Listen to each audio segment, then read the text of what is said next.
جی، ہمارے ساتھ یہ طبیبہ فرحانہ صاحبہ ہیں جو ہمدرد سے ریلیٹڈ ہیں پچھلے 23-24 سال سے، اور تھوڑا سا ان سے بھی ہم بات کریں گے ان کی حکیم صاحب کی لائف کے اوپر، اور وہ کیا ان کی جو خدمات ہیں۔ جی بتائیے گا ذرا آپ۔ میں پہلے تو اپنا تعارف کراؤں نا کہ میں جب آئی ہوں ادھر حکمت میں یہ کورس کیا صرف ان کے اخلاق سے متاثر ہو کے۔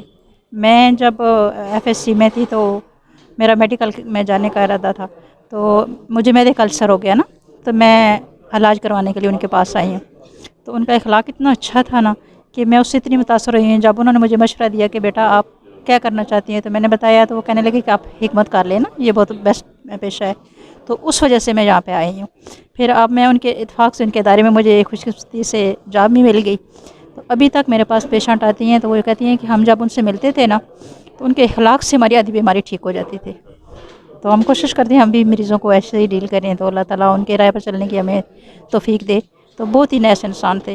انہوں نے اپنے پاکٹ میں بچوں کے لیے ٹافیاں رکھی ہوتی تھی، کوئی پیشنٹ آتے تھے، بچے آتے تھے، تو ہر بچے کو ٹافی نکال کے دیتے تھے۔ اتنا ان کا اخلاق اچھا تھا نا۔ تو میں تو سب لوگوں کو یہی کہوں گی کہ ان کے اس ہم کو نہ جاری رکھیں۔ اخلاق جو ہے نا سب ہم انسانوں میں انہوں جیسا اخلاق ہونا چاہیے نا۔ جی دیکھا آپ نے، اتنے محبت کرتے ہیں لوگ، نو ڈاؤٹ بہت بڑی شخصیت تھی، اور ان کا یہ کہنا ہے کہ ابھی ان کی یہ خدمات جو ہے نا ہمدرد کے تھرو اب جاری ہیں، اور لوگوں کی خدمت کرتے رہیں گے۔ اور ان کا یہی کہنا ہے کہ زیادہ سے زیادہ لوگ جو ہے نا جس طرح ان سے پیار کرتے تھے ان کی فیملی سے بھی لوگ پیار کریں۔